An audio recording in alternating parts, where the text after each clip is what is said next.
Hello, I'm Dr. James Bogash, expert in health and longevity, and today we're going to talk about another one of those frustrating topics, and that is post-acute sequelae of COVID, or otherwise known as long COVID.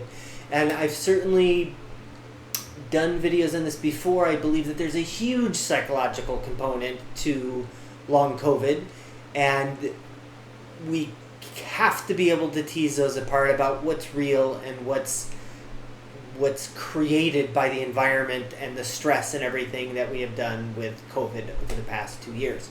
And again, just to be clear, we have always, for the past 100 years in the medical literature, we've known that people have problems after viral infections.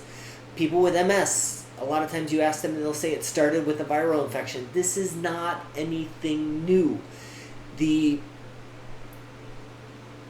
stress associated with getting COVID is brand new because the media has drilled it into our head that your life's on the line every single time with every single person who gets COVID, and that's just not true. So this was a study, very interesting study, looking at immune markers, like what is the immune system doing in people with long COVID. And they looked at 215 people, 101 of them that had long COVID, like over a year. So this was a decent amount of time. And what they found was two things that really stood out, is that the antibody response to both SARS-CoV-2 and herpes family virus, the Epstein-Barr, was pretty strong, almost like there was a over-response towards those. The other thing that was almost dead on was a low cortisol level. So cortisol is a big function. It really helps control the immune response. And so low cortisol can affect immune function, but it's also a sign that stress has been a player.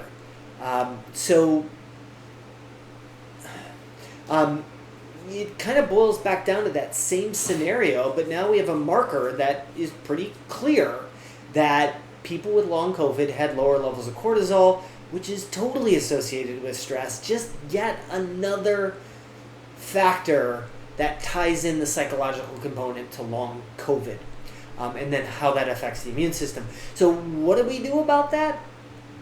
There's definitely some things. First of all, vitamin D helps balance immune function. Like, that's important. It has been before day one, but it's important for making sure that you have balanced immune function. Exercise, that's a critical component for balancing the immune system and managing and recovering from any respiratory function. If you're having sleep problems, sleep hygiene, melatonin, that plays a role in balancing the immune system as well. So can fish oils. To recover from inflammation, we need omega-3 fatty acids to make things like resolvin and one other compound, but we need them to resolve inflammation.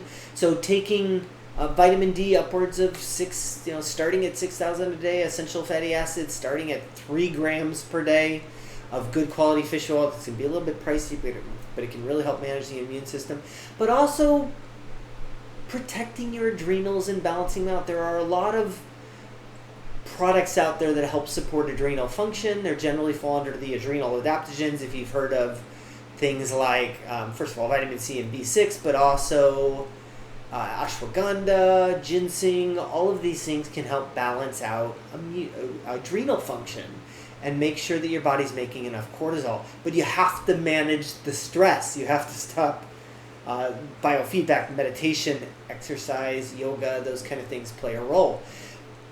So we're getting a better idea and grip on long COVID, and the answers keep pointing back to the same thing again, that there's a huge psychological overlay to this, and that our perception of the environment and the fact that we got COVID, or even didn't get COVID, because sometimes a strong predictor is whether you believe you had COVID, whether or not you had it or not, again, falls back down into the stress and how much that affects cortisol levels. We need to get that managed, and if you can and do, you will start feeling better.